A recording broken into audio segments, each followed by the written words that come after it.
Bueno, Ángel Barriuso, un servidor, Manuel Jiménez, de verdad que nos sentimos realmente agradecidos con la presencia aquí del profesor Juan González, politólogo, profesor de Ciencias Políticas de la Universidad Autónoma de Santo Domingo. Buenas noches, profesor. Buenas Agradecido noches. de su presencia aquí Es en un honor. Propuesta de la Noche. Es un honor. Sí. Muchas gracias por la invitación. Profesor, tenemos un conflicto en desarrollo en la franja de Gaza entre Israel y Hamás.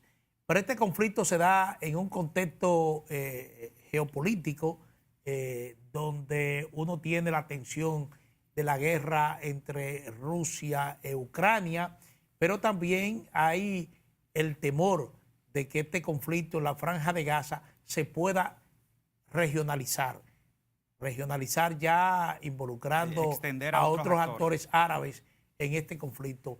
¿Cómo usted ve esta situación? Diga. Bien, bueno, como usted acaba de expresar, hay un contexto global que está dominado por la rivalidad entre China y Estados Unidos. Es una rivalidad que se expresa en el ámbito comercial. En el 2018 la administración Trump le declara la guerra comercial. El ámbito tecnológico, ahora mismo hay una guerra, especialmente la industria del chip de Estados Unidos trata de evitar que China adquiera esta tecnología y por supuesto esto naturalmente que genera una tensión enorme entre estas dos grandes superpotencias que están rivalizando, además del ámbito comercial y tecnológico, también en el ámbito militar. Entonces el conflicto se da en ese contexto. Además hay que agregar también a Rusia, aunque Rusia hemos visto que en el tiempo se ha formado un eje ruso-chino. Por tal motivo, este conflicto beneficia a Rusia. ¿Por qué? Bueno, porque saca de la agenda y lleva a Estados Unidos, a las potencias europeas, a centrarse más en el conflicto del Medio Oriente, especialmente en este conflicto entre Israel y Hamás. Entonces, de una u otra manera, beneficia a Rusia y esto puede que si el conflicto en Medio Oriente se agrava, pudiera obligar a que haya una negociación en Europa del Este, en el conflicto entre Rusia y Ucrania. Exacto, que puede salir beneficioso. Correcto. Sacar provecho y ahí él ganar. Correcto. O sea, o lograr acuerdos que sean favorables. En el caso del presidente Putin, en el contexto del conflicto. Eso podría explicar que él hábilmente, subrayo la palabra hábilmente, comience a hacer llamadas telefónicas a los líderes de acá, de Israel y de los Hamás, tratando de conciliar. Correcto, también de convertirse en una figura que se vea como un mediador y que está influyendo en el conflicto, y esto le da también un nivel de liderazgo y de influencia en ese contexto de rivalidad geopolítica que estamos destacando, porque a medida que China y Rusia avanzan, eso va en detrimento de los intereses de Estados Unidos. Entonces, en el Medio Oriente, como usted señala, Putin, vimos el esfuerzo que realizó, en el caso de China, el esfuerzo que realizó para que Arabia Saudita e Irán establecieran relaciones diplomáticas que le habían roto hace unos 5 años. Entonces es un esfuerzo que llevó a cabo China y que se evidenció que Estados Unidos ha ido perdiendo ciertos niveles de influencia en la región y que China lo ha ido ganando y por supuesto Rusia, especialmente Rusia, por la presencia en Siria, que jugó un papel clave para evitar que derrocaran al presidente Bashar al-Assad. Sí. Profesor, en este conflicto nuevo en Gaza hay dos coincidencias históricas. Me refiero que cuando la guerra del Yom Kippur en 1973, en 1973, Israel fue sorprendido por Egipto y Siria, que lo atacaron sin previo aviso. Dicen que lo atacaron de sorpresa. Israel, como siempre, pudo reaccionar y gana la guerra. En este conflicto, por ejemplo, de Hamás, lo que se dice es que precisamente ocurrió algo similar. Es decir, Israel fue atacado por sorpresa por Hamás, con las consecuencias que todos conocemos, aunque a través de las redes sociales uno ve y escucha muchas teorías. Incluso se llega a afirmar que Israel provocó que esto ocurriese de esta manera para después tener la justificación para hacer lo que está haciendo ahora con la Franja de Gaza. Sí, ciertamente ha generado una serie de análisis y debate de que si fallaron los servicios de inteligencia, ¿qué pasó realmente? Porque tomando en cuenta, en el caso de la guerra en Yom Kippur, bueno, eran estados, pero en este caso una organización de resistencia, no se pensaba que pudiera provocar la mayor cantidad de bajas del lado de Israel y la forma que llevó a cabo el ataque, que es la más alta desde la guerra del Yom Kippur. O sea, estamos hablando de más de 1.400 personas que han muerto, hay más de 3.000 heridos todavía, o sea, el saldo de fallecidos puede aumentar y no 200 y algo de rehenes que han tomado. Entonces, por la magnitud de la acción, del ataque. Bueno, se habla de 350 rehenes. Sí, entre militares y civiles. Sí, las cifras han variado, pero sí, son cientos. Eso es correcto, son cientos. Entonces, por la magnitud de este ataque que ha provocado, se ha generado esa preocupación. O sea, los analistas y los expertos en inteligencia han estado viendo que pudiera haber un fallo. Pero hay que destacar un elemento, es que Israel estaba viviendo una crisis política e institucional de grandes dimensiones, porque el primer ministro ha estado empecinado en reformar el sistema político. Judicial. El sistema político, porque Israel no tiene una constitución escrita.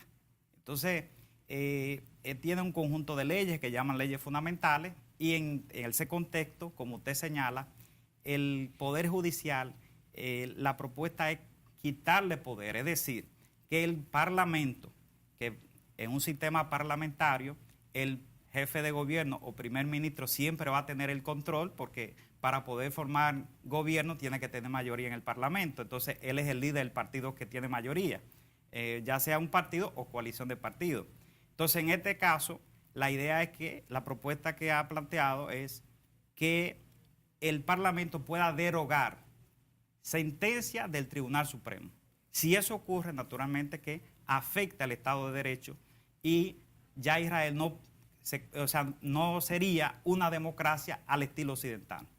Que esa reforma fue muy criticada por Estados Unidos y por Europa. ¿No? Incluso con grandes manifestaciones internas. 39 manifestaciones desde a principio, bueno, tenían 39 semanas consecutivas manifestándose la población en contra de esa reforma. El país está dividido, o sea, ahora se ha paralizado por la situación externa, pero ese contexto de crisis política e institucional interno es es el momento en el que se desenvuelve este ataque. Bien, entonces eso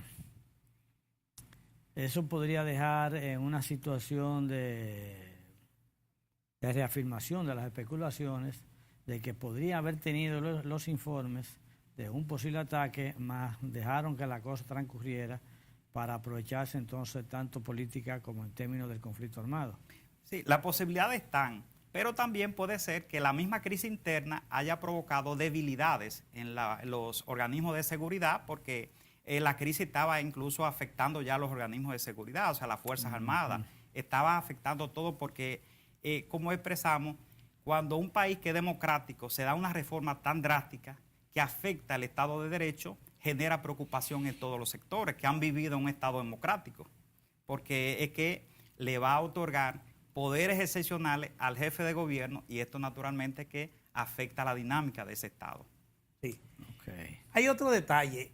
Por ejemplo, Israel ha bombardeado insistentemente, de una manera intensiva, esta zona de franja controlada por Hamas. Los muertos ya se calculan en más de 4.000. Correcto. 4.000 muertos, los muertos en esta franja. Y la amenaza de Israel, y hoy mismo lo ratifica el ministro de Defensa judío, es de una operación terrestre sobre la zona de Gaza. Sobre en la zona, Gaza, sí, el sobre la territorio zona de Gaza. de Gaza. En este marco hubo un cohete que estalla en un hospital y se habla de cerca de 500 muertos. Pero este hecho, por ejemplo, lo que ocurrió en ese hospital, es el pretexto que toman el presidente de Egipto, el presidente de la Autoridad Palestina e incluso el presidente de Jordania para suspender un encuentro que tenían programado con el presidente de los Estados Unidos, Joe Biden. ¿Usted cree que la escalada de este conflicto, ese ataque terrestre de Israel ya para eliminar a Hamas, podría causar una regionalización del conflicto, a pesar de los acuerdos que Egipto tiene con Israel y que tiene Jordania también? El conflicto quizás no escale a los países árabes. O sea, me refiero a la gran mayoría, con excepción de Siria, que ha sido un país que mantiene un diferendo por el control de los Altos del Golán. Y Líbano con el... Y en el caso del Líbano, lo que pasa es que el Líbano está fragmentado desde el punto de vista religioso. Es el país con la mayor minoría cristiana en Medio Oriente, alrededor del 30% de la población, los cristianos maronitas. Entonces es un país que está muy fragmentado. Lo que pasa es que en el Líbano opera una organización radical islámica que es la más poderosa que existe en el Medio Oriente y quizá en el mundo, que es el Hezbollah. Esa organización, que fue creada por Irán justamente para combatir a Israel durante la guerra del Líbano en la década de los 80, tiene un gran poder de fuego y se calcula que tiene alrededor de 100.000 combatientes. Y algunos expertos consideran que el poder militar de Hezbollah es superior al del ejército del Líbano. En el 2006 se enfrentaron, porque hubo un incidente en la frontera del Líbano entre Israel y el Hezbollah, y Israel llevó a cabo una operación, pero no pudo derrotar la organización. Estados Unidos y algunos servicios de inteligencia occidentales consideran que opera incluso en América Latina, especialmente en la triple frontera entre Argentina, Brasil y Paraguay. Entonces, en ese sentido, en el caso del Hezbollah, es una organización muy temida. Entraría el Hezbollah, no el Líbano como Estado, sino la organización que opera en el Líbano y tiene una gran incidencia es en algo el Estado. Más o menos similar a lo que está ocurriendo ahora, porque, por ejemplo, Palestina no está en guerra con Israel. Correctamente. Está en guerra con Israel jamás. Exactamente. Entonces eso es lo que ocurre. Entraría en ese caso Hezbollah, pero el Estado que más amenaza la seguridad de Israel en Medio Oriente se llama Irán, que es un Estado muy poderoso, fue la cuna del Imperio Medo-Persa. Y que se dice que está detrás de un programa de desarrollar armas nucleares, aunque Irán ha dicho que su programa nuclear está enfocado con fines civiles. Israel y Arabia Saudita han insistido en que tiene fines militares.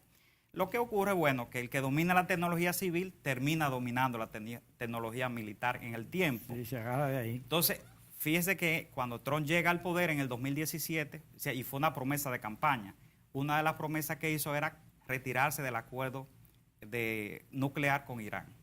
Y lo hizo automáticamente, llega a los pocos meses, ya entonces inicia el proceso y anuncia la retirada del programa nuclear de Irán, porque ese acuerdo nuclear con Irán no establecía restricción a la exportación de petróleo. Y es lo que han criticado tanto Israel como Arabia Saudita, porque Irán, al exportar petróleo libremente, acumulaba muchos recursos y eso le da mucho poder para financiar esas organizaciones que operan, como el caso de Hezbollah en el Líbano, y de igual manera el caso de Yemen, por ejemplo, los Houthis, que son grupos que están financiados por Irán y respaldados directamente. Entonces, ante esa práctica, esa actividad de Irán y el poder que representa en la región, es lo que ha provocado que los países árabes e Israel en el tiempo hayan ido buscando un acercamiento.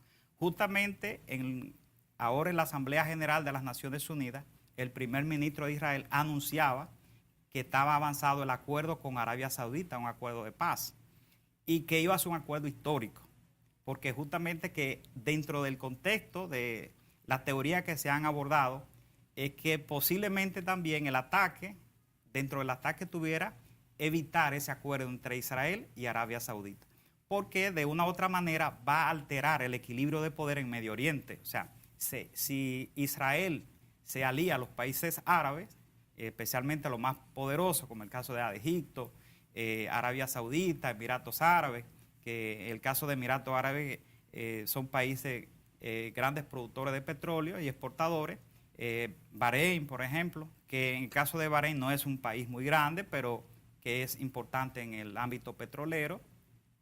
Entonces, todo este tipo de acciones que ha ido llevando Israel conjuntamente con los países árabes es lo que preocupa a Irán, porque Irán no es árabe. Entonces, es musulmán, pero profesa una religión que es contraria a la que, o sea, una rama del Islam, que es el chiismo, que es contraria a la rama que profesa Arabia Saudita. Porque Arabia Saudita en Medio Oriente se ha erigido como la gran defensora de los sunitas. Entonces, existe esa lucha por la influencia y la hegemonía en el mundo islámico, uno desde una rama y el otro de la otra. Pero tenía entendido que China, Rusia, han estado como maniobrando en ese círculo también, tratando de convertirlo como un frente. Y los ha ido unificando poquito a poco con unos fines ulteriores de reducir el impacto del dólar y crear su propia moneda. ¿Estoy medio equivocado? No, es correcto. De hecho, tanto Irán como Arabia Saudita son de los países que han pedido integrarse al grupo BRICS y que a partir del próximo año van a entrar en esa línea. 6 países, uno de ellos Argentina, que también vamos a ver qué pasa el próximo domingo en Argentina con Javier Milei. Y entonces, porque Milei ha dicho que no se va a integrar, incluso va a dolarizar la economía de Argentina, esa es una de las propuestas de campaña, y que no se va a integrar al bloque. O sea que si gana Javier Milei, probablemente Argentina no se integre. Pero la propuesta que usted ha señalado efectivamente es así, y por eso decíamos que esa rivalidad entre Estados Unidos y China está enmarcada y está afectando una dinámica global. Entonces, en el Medio Oriente, esos actores son importantes tanto para China como para Estados Unidos, porque en la década de los 70 se establece lo que es el petrodólar. Los países del Medio Oriente venden el petróleo en dólares, pero China en el tiempo ha ido presionando para que se venda en yuan. Aunque la moneda china todavía no es una moneda que compite con el dólar, porque el dólar se utiliza en alrededor de un 60%. Bueno, Putin en principio de la guerra amenazó con pagar en rublo también. Correcto. Lo que pasa es que el rublo no es una moneda todavía, o sea, no es una moneda que pueda competir. China sí, por la economía.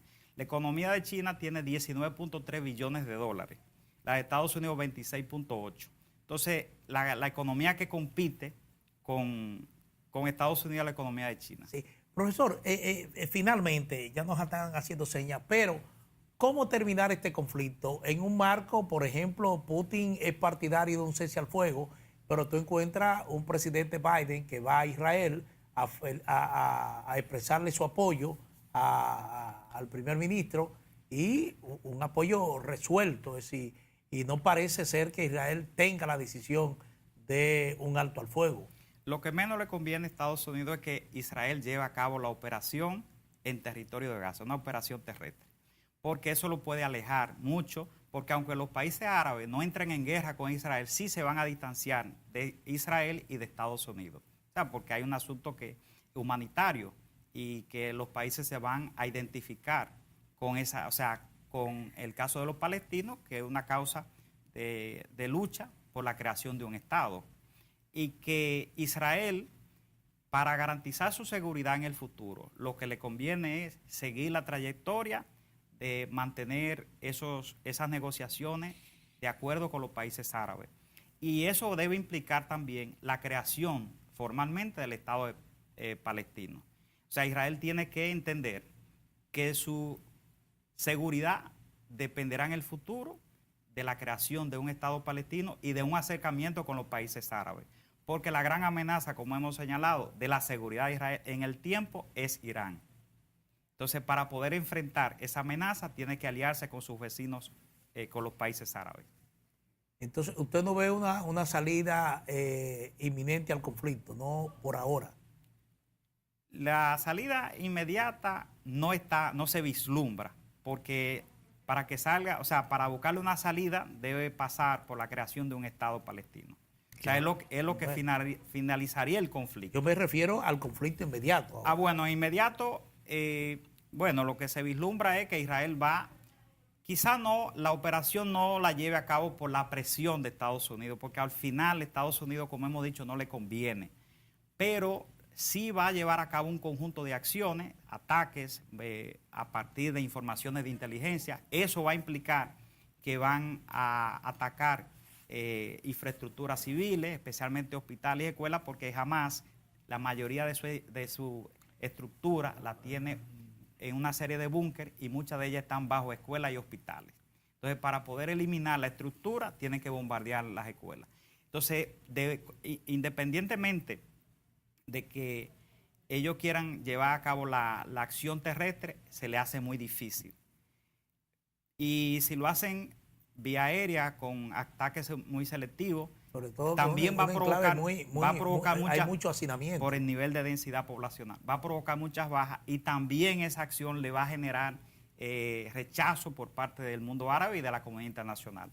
Es decir, que tanto la acción terrestre, que va a ser, si es terrestre, va a provocar mucho más pérdidas humanas, y que si lo hacen vía aérea, también va a provocar. Por lo tanto, el conflicto va a generar muchas pérdidas por el lado palestino, porque cualquiera de las dos opciones que utilice Israel va a provocar una gran cantidad de pérdidas. Va a seguir generando, porque ya ha generado bastante. Correctamente. Sí. Bueno, muchísimas gracias al profesor Juan González, politólogo, profesor de Ciencias Políticas de la Universidad Autónoma de Santo Domingo. Agradecido de su participación aquí en Propuesta de la Noche. Es un honor, muchas gracias por la invitación. Bien. Bueno, señores, Ángel Barrios, un servidor, Manuel Jiménez, agradecido de su sintonía. Recordarle que estamos aquí de lunes a viernes, de 7 a 8 de la noche por RNN, Canal 27. Buenas noches.